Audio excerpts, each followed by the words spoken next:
Good afternoon, Attorney Torion, Elias Bahan, good afternoon. No? Before sa press conference proper, may we hear an opening statement from Attorney Torion and maybe from Elias, Elias ng Attorney Torion siguro. And then the press conference follow. Please limit your questions, no? Sa dalawa, then one follow-up.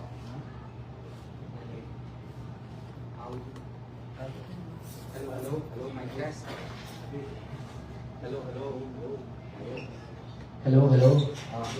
Magandang gabi po sa kanilang lahat. I am Attorney Israelito P. Torion. Assalamualaikum warahmatullahi wabarakatuh. Nandito po kami ngayong gabi to inform the public that we have formally filed a petition for declaration of nullity of contract and or cancellation of contract, accounting, damages, attorney's fees, with prayer for TRO and or preliminary injunction. No? Ang plaintiff po dito ay sila Elias G. Lintukan Jr. at ang lahat po ng member ng Elias J. JTV Band. No? Naka-enumerate po ang lahat po ng members po ng Elias JTV Band against their manager Beverly Pumipik Labad-Labad. We already issued to you previous to the press conference a press statement, no? As to why we filed this instant complaint before the RTC of Kidapawan, and the same explained that essentially our stand is the contract is void, not only voidable, meaning anong ibig sabihin yan, wala pong visa yung kontrata po na napermahan ni Elias dahil po yung kontrata po na iyon ay walang consideration. When I say walang consideration, at the time of the signing of the contract in April 2025, April 4 to be exact, right? In Dumaguete City, the same, the Elias Lintukan or Elias JTV Band was already well known not only in the country but abroad as well. It was already a singing sensation. The band itself is widely known, while the manager Beverly Pumipik Labad-Labad had no history whatsoever of managing any talent. And as a matter of fact, in her previous declarations, she admitted that she had no history of managing artists. So therefore, there is no claim that she had any contribution at all insofar as the popularity of Elias JTV Band itself or Elias himself. So, when you sign a contract with a very well-known artist, there are three elements: cause, object, consideration. Was there a cause? Yes. Was there an object? Yes, but there was no consideration. So therefore, we feel that there was no contract at all since one of the essential elements is missing, is absent. So therefore, it is void. Second, it was likewise, there was also dolo causante. What is the meaning of that? There is fraud in the causation of the contract, which means that at the time when the contract was signed, there was fraud employed by Beverly such that she made Elias believe that she was very rich or she is very rich, that she had all connections, and that her only intention is to help.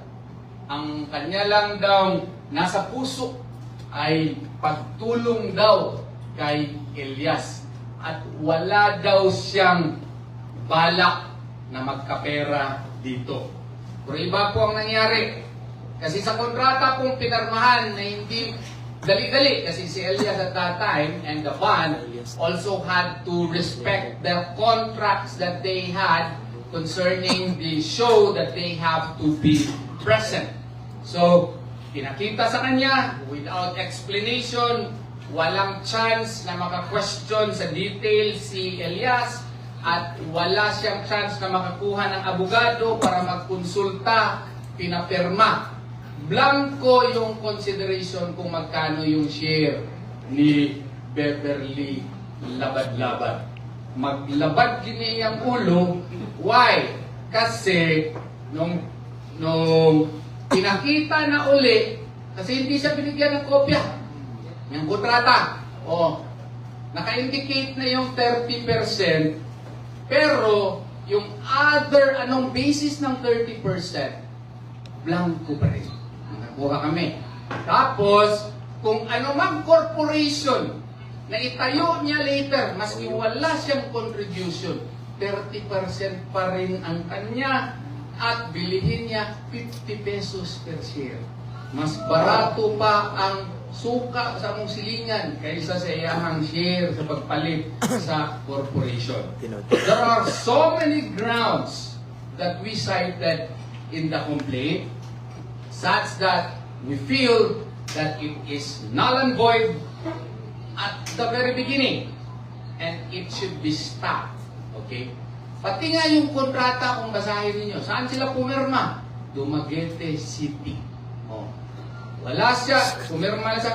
Saan ang notarization? Quezon City. Tinanong ko si Elias, kilala mo ba yung lawyer na nagpirma? Hindi niya kilala. Pwede ba yan under na notarial law na magnotaryo ka sa isang kontrata na hindi mo nakita yung nagpirma? Hindi po pwede yun. Bakit po nagkaganoon? Tapos, pumirma po kasi nagmomonitor daw sila kay magbabantay na mag-file daw ng cyber libel. Let's get it on. Bantayan niyo ako. Okay. So, kasi napilitan lamang kami mag-file talaga because we were hoping na something would intervene na pero nagpadala pa sila ng nagpandak pa sila ng press con kagabi, ang anghang ng mga salita ko. At tinakot pa kami. Nako, taga North Cotabato ito, taga Davao del Sur ako. Takutan ng gusto niya. Dito tayo. Kami, walang takutan. Nag-file na lang kaagad kami ng kaso after, of course, sending a demand letter to, Beverly. Is a demand letter a legal requirement? No. Why? Because when the contract is void, there is no need for a demand letter. Yet, we sent a demand letter. As to whether or not she was duly informed by her staff, that's their problem, not our problem. Okay? So, nag-hire siya ng manager. Hindi po yung halos mama na o ano ba. Kasi, maski personal life, nakikialam na. At saka yung sa mga, sa mga miyembro, pag hindi maka-attend ng meeting na wala namang proper notice or kung meron man, meron silang right justification, i-fine ka agad. Magkano? 50,000. Basahin mo yung kontrata doon sa kanilang pinapirma na hindi nila nabasa ng maigi. Wala namang nakasaad doon na pag maka-attend ka ng meeting, maka-absent ka, 50,000 ang fine. Mas pataas pa ata ang kanyang fine kaysa yung aso mo makakagat ng ibang tao. Matindi ito. Tapos, meron ba yung due process? Wala po. Diretso lang. Fine. Tapos, kung may mag-express ng opinion, memorandum ka agad. Gusto ko tanggalin yung backup singer pa. Naku, ano kayo plano niya? Siya na siguro mag-backup singer. So, hindi po pwede yun. Kung meron kang maliit na power, huwag mo i-exercise yan in such a way that you will also, probably to the eyes of other people na may kapangyarihan ka, exercise it in such a way as not to hurt also other people. Yun lang po. At saka, marami pa pong iba na sinay po namin doon sa complaint. Attorney Torion, I'm sorry to interrupt you. During that explanation, sir, would agree that there was intimidation kay Elias when he signed the contract with the border manager? Not necessarily intimidation, but there was fraud that attended in the signing of the contract. Fraud in the sense that it was a causal fraud, Okay. not dolo incidente, not incidental fraud, but causal fraud. Kasi si Elias, maganda naman si Ma'am Beverly. Okay, i-admit natin yan. Yan ha, ang kini natin yan, di ba? Agree ka, di ba? Oo, maganda ka, oo. Pero nung sinabihan kasi siya, gusto kitang tulungan, Elias, sa iyong karir. Wala ako pakialam sa pera. Oo. Hindi naniwala naman ito. Taga-magpit ito. Ako rin sa'yo. Sabihan ako, taga-bansalan ako, sabihan mo ako. Wala ako. Tapos, maganda pa. Oo, di. Naniwala siya. Later, uy, 30% mo pala sa kanila. Uy, lahat pala ng gastos kanila na. Uy, yung kanilang ano pala, sasakyan, pati siya, uy, kanya na pala. Uy, mga tickets niya, kanya na pala. Uy, yung pinarenovate na kondo, i-charge pa sa amin. Lahat na lang. Oh, kulang siguro, toothpick na lang siguro, hindi i-charge dito. Oo. So, ang problema niyan, there should have been transparency. Alright. Walang transparency. Walang explanation. Lahat ng mga expenses, siya lang ang nagde-decide. Oo. Tapos, lahat ng mga gigs, pati hindi siya konsultahin, siya lang nagde-decide. Oh, you have to follow. You do not follow, I will impose a fine. Parang medyo hindi ata tama. So meaning, Attorney Torion, wala mong nabigas si Elias na amount after ng kanyang mga gigs, binibigyan lang siya ng kanyang share, parang gano'n ang iyong sarili. Yung hindi nga klaro din, pati yung sharing. Kasi yung sa kanya, after a week, minsan bigyan lang siya ng 100,000, minsan 150, walang klarong accounting. Yun po ang klaro po dyan. Of course, pag mag-usap na sila ngayon, pag mag-press con sila, later on, meron na yung accounting, pero napayang namin kami ng kaso. Huli na. Huli na. Attorney Torion from Luigi Alcantara from the Philippine Broadcasting Corporation. They made mention last night on their press conference that Elias and his bandmate should be grateful pa nga because ang ginawa nila is partnership. Partnership daw. Ano po ang explanation? Alam mo yan. Yan din ang isang rason bakit ko'y tungkol ka na. Kasi kung manager ka, may fiduciary relationship yan. Okay? What is a fiduciary relationship? It is a relationship characterized by trust and confidence. You said that siya lang ang nag-fill up ng 30%. Oo. Tapos, pinapirma siya na naman ng Articles of Partnership. 50% na siya. Oo. Owner na. Akala ko ba, ahente ka? May ahente ba na mas powerful pa sa principal? Uy, uyaw ni. Karon, after that, naging partner na. 50% pa. Conflict of interest ang tawag dun. Hindi mo maintindihan kung ano ba talagang rule mo. Ano ba rule mo? Ahente ka o partner? Bakit? Nakikita ba natin siya doon? Kasi 50-50 na kumakanta rin, kumikiyot-kiyot din para makita ng mga tao. Wala pasensya na kayo kasi medyo galit ako. Hindi naman ako, kalma ako, di ba? Pero pag insultuhin ako, ng ating mga kaibigan dyan, ng mga taga-Manila, ng mga kaibigan ng mga abogado dyan, lumalaban si Atty. Torion. Hindi, walang respectful ako. Pero kung insultuhin mo ako, manginsulto ko. Attorney Torion, in relation to that, one of your posts earlier, you made mention, non-verbatim na ayaw niyo daw-dawga ang taga-Bukid kay musukol ni. Sa press conference last night, may mga defamatory remarks na na-note ninyo? Wala na. May mga threats, legal threats, mga ganon. Pero in her previous declarations kasi, of course, kagabi, masyado siyang mabait kagabi kasi maraming mga nakatingin. Ako, you see what you get. You see what you get. I am a little bit hyped up, different from the pool Attorney Torion, because I was insulted last night. I don't feel good about So, pagpasensyahan niyo na. Pero kagabi, I have to emphasize, medyo mabait si Ma'am Ma'am Beverly po kagabi. We should give her credit for that, no? Pero in her past declarations, parang merong mga mga statements. Parang lang merong mga statements na parang nakakapanglaki. Attorney, can we ask Elias? Yes, please.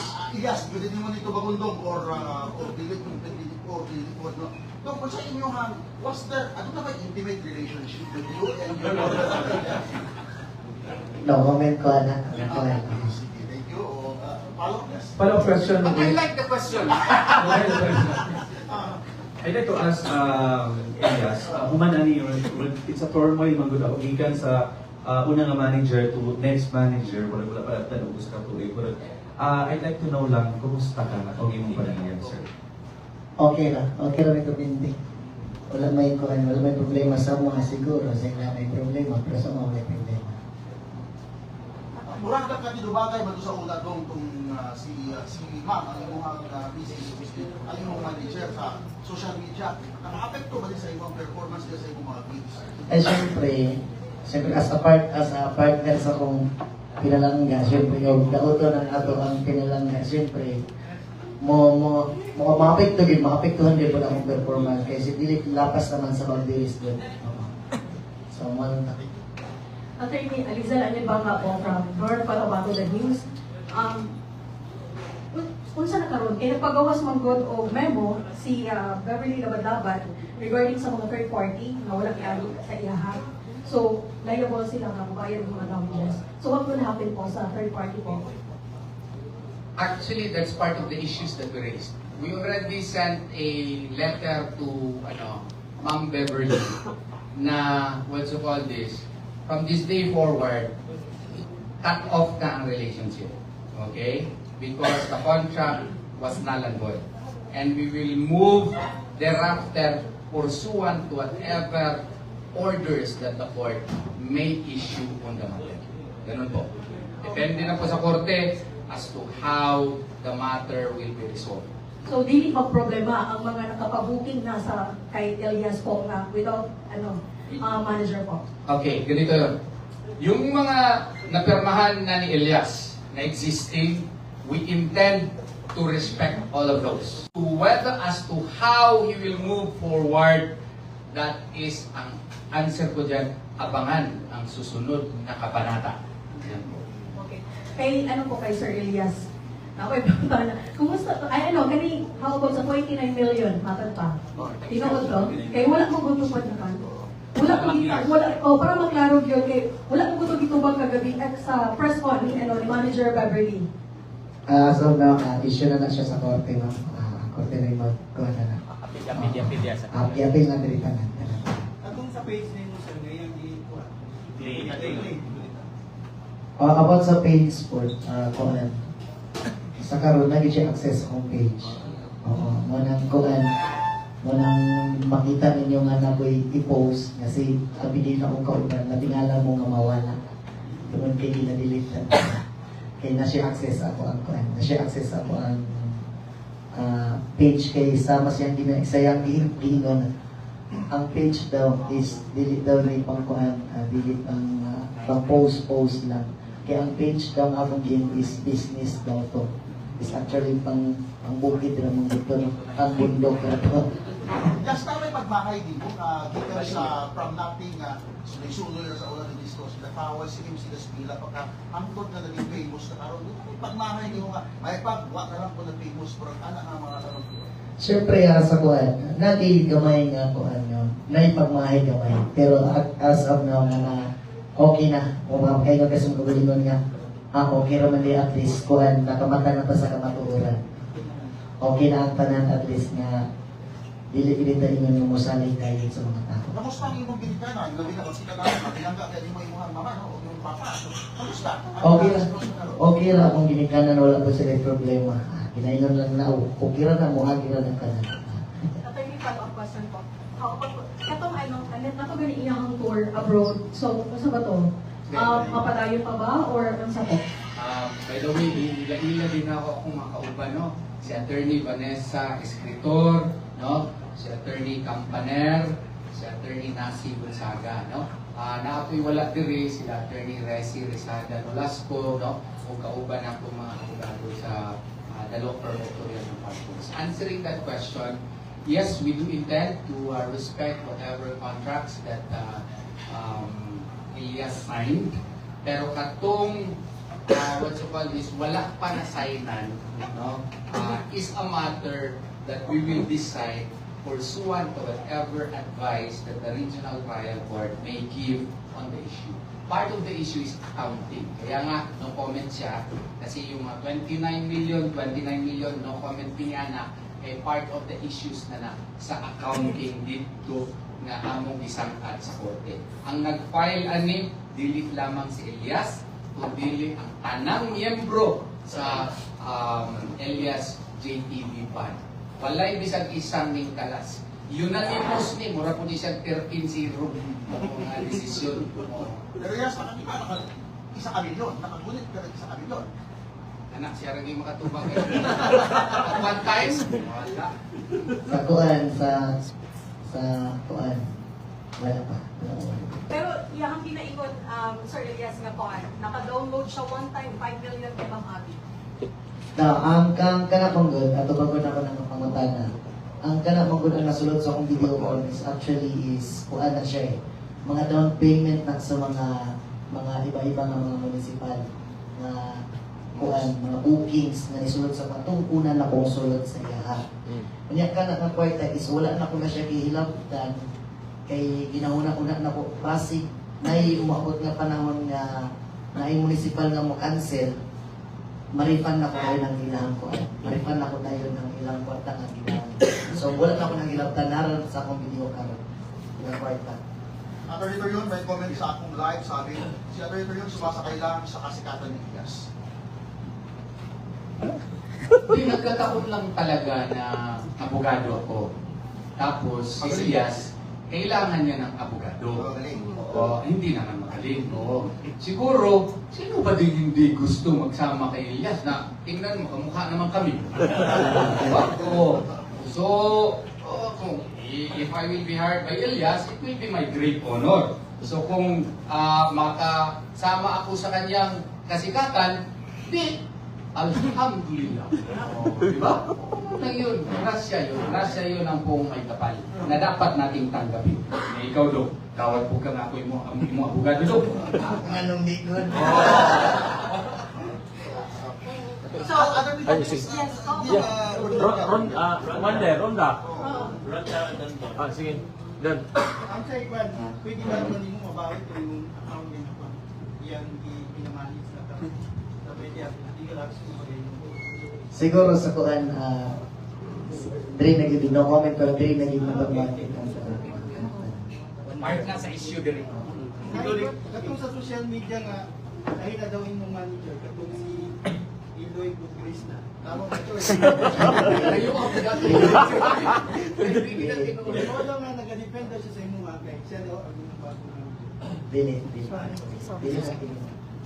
Pero we should commend, ako, I would like to commend Eloy Bugris for defending Elias, no?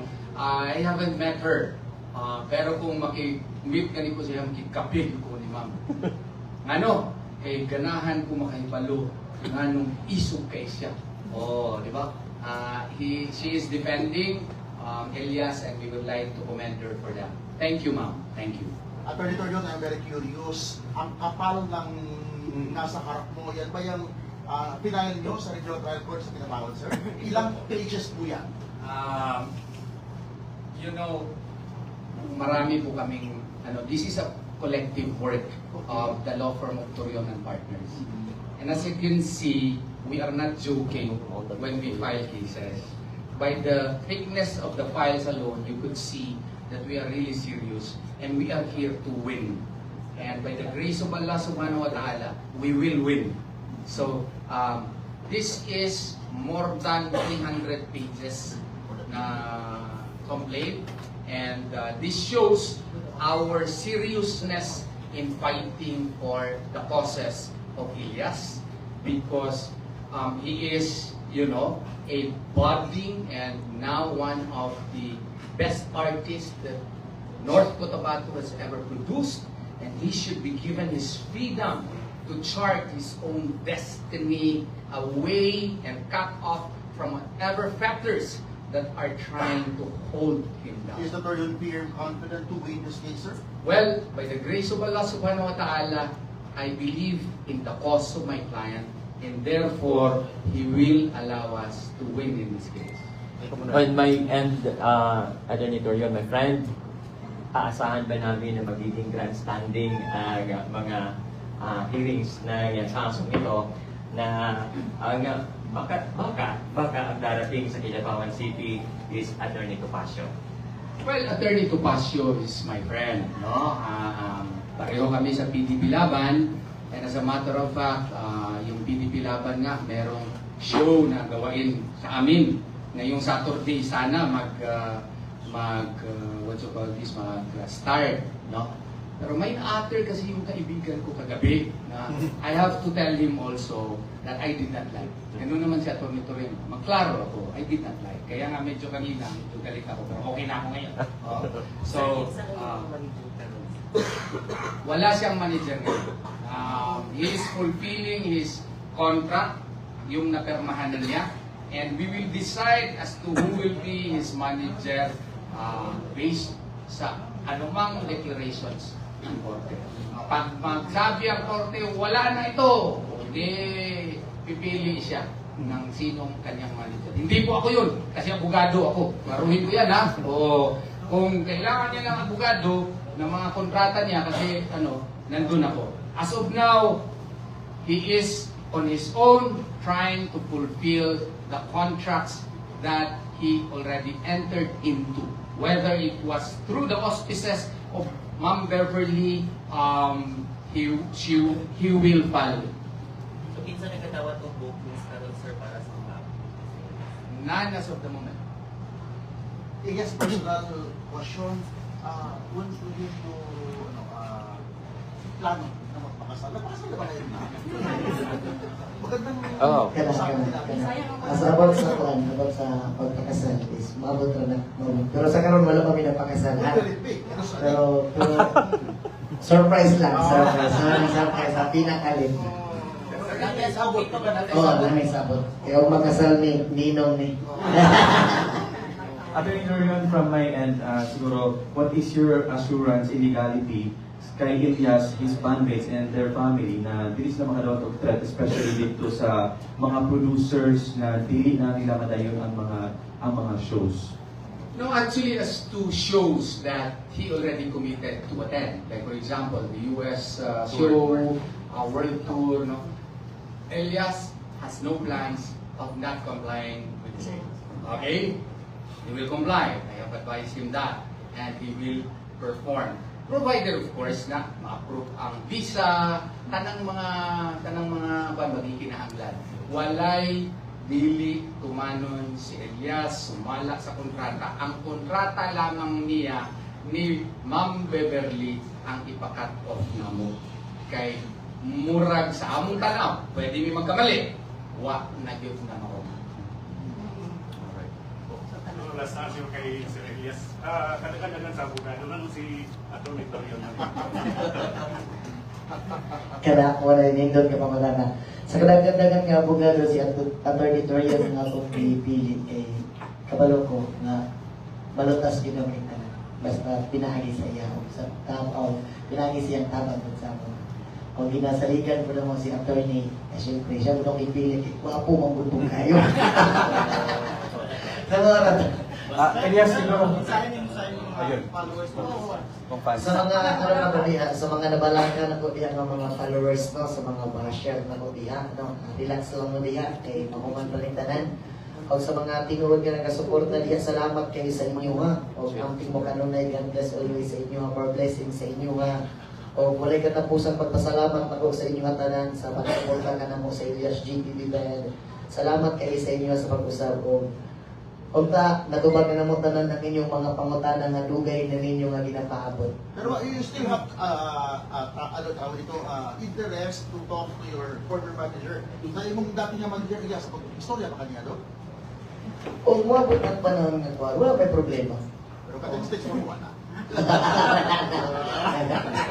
Sir, yes, after this, after ani nga kaso, kung mahimong successful nga kaso, mas gusto na forever sa inyong grupo mo, kay mo, o bagong manager, or mas prefer nyo kamukha na lang? Siguro, dili pa na ako na matubag sa karon.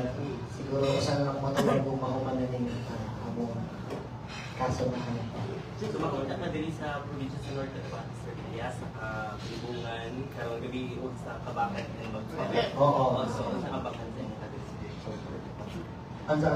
Sa abangan nila sa Siguro, The same energy bagi hapon ni siguro ang Gas. abangan na sa kuha, kung sa mga kailang nakita na energy na ko, siguro dublihan na. Isang Siyempre, mas nindot mong good mo trabaho ka kung malipayon na ka. Na wala na ibabag sa imong una-una. Isang uhahay daw. Isa ka kanta daw. Ano kaya kasalanan sa inyo ang banana? Uhahay! Salamat kayo. Okay na yung mga alam. Kumbaga sabi sa pag-iita ng mga abogado sa Torion. Yes. At muna tatapos yung ating live ngayon sa mga ito. Wala sa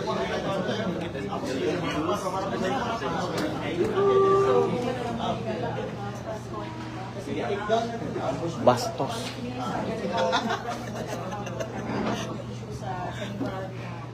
Sa manager. interview ko kayo. Hi, Ken! Thank you very much. Salamat kayo, my friend.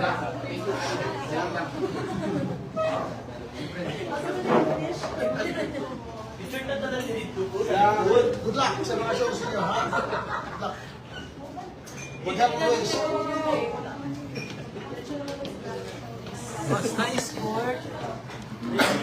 Sa mga nakabook na diya ay magkabalaka at doon na ginamo na inyong lugar matugtugan na basta nakabook na mo daan at doon na muna og tugtugan.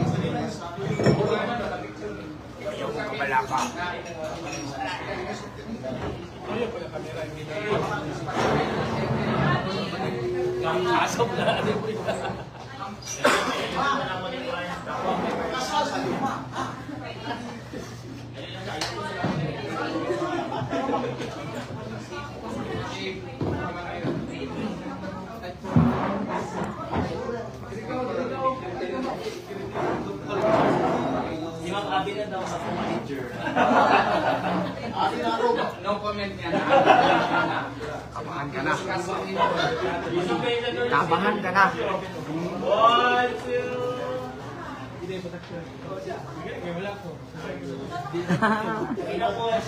See you. See you sa libungan karon. Padulong namin libungan. Abot mo dinag mga 8. Right. Biyahe namin. And sa mga incoming nga mga shows until December. See you yapon. At doon na muna tanan. Sama sa ingon ni attorney. Tanan nga mga nakabook na o mga napirmahan na well acknowledge all bookings. Thank you sa tanan. Bye. May ganda na na kamatis duty na.